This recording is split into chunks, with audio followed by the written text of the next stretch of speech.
This next one is a raised fishbone stitch, and I've used this for my kingfishers on all the leaves here in different shades of green. It's raised a little bit from the surface, and I've outlined it first in split back stitch. It's another one of my favourite stitches. Raised fishbone stitch can be used on slightly larger leaves, or you can do it on smaller leaves.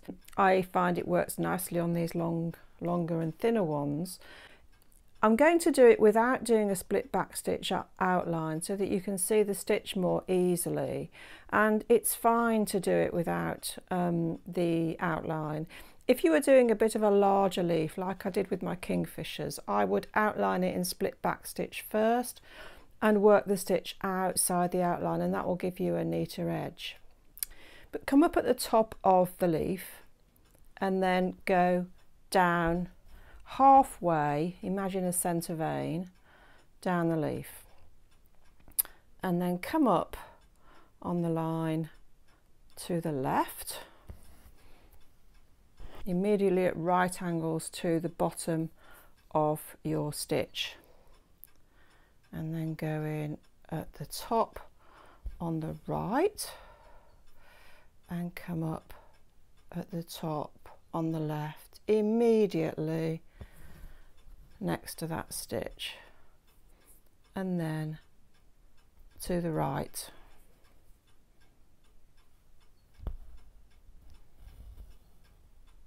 So these 3 stitches should line up, and then we're going to go to the left immediately under that stitch that you did and go down on the right, and then to the left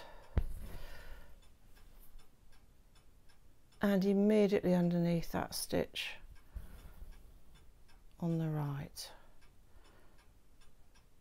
So you're gradually travelling down the line, so it's important to go immediately underneath that stitch, particularly at the top, so that you maintain your angle.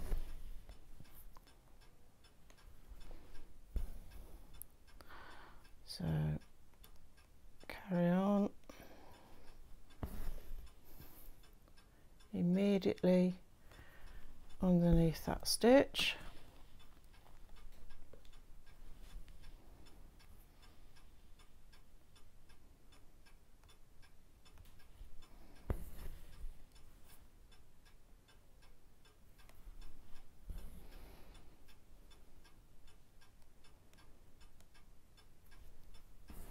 Now you can do the stitch all in one action, and sometimes it helps so that you can see and understand the stitch better, so you can do it like that.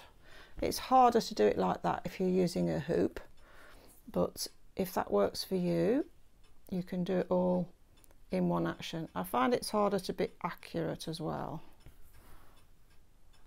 so I'm going to stick with the stab stitch technique. And you just literally carry on down the leaf. I'll show left-handers how to start in a minute on a different leaf.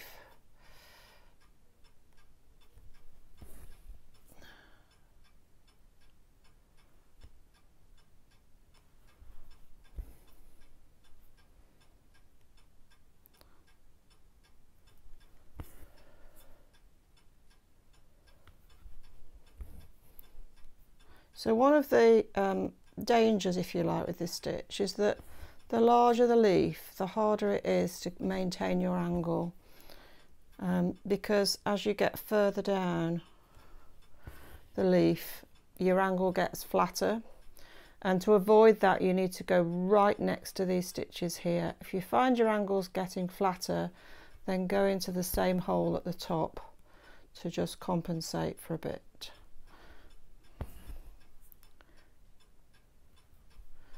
So you carry on and just keep going. You're covering the stitches that you've already worked when you get down to this stage, but just keep going.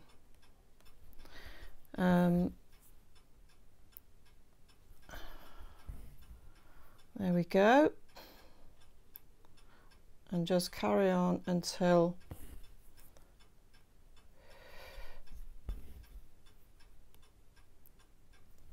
you've got to the bottom. And it's about really judging where to stop.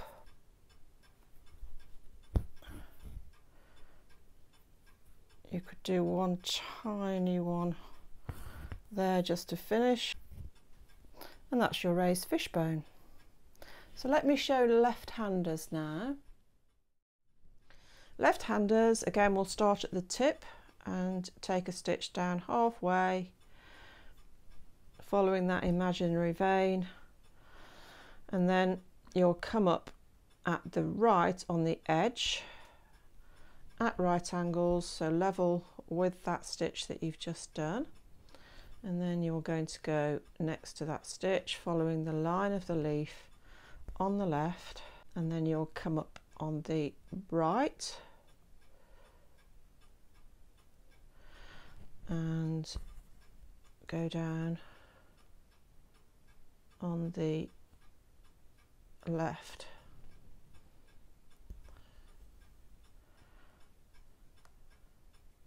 And then you're going to come here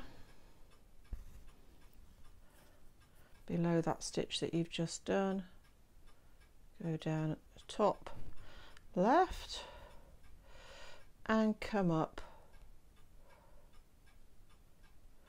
top right, and then down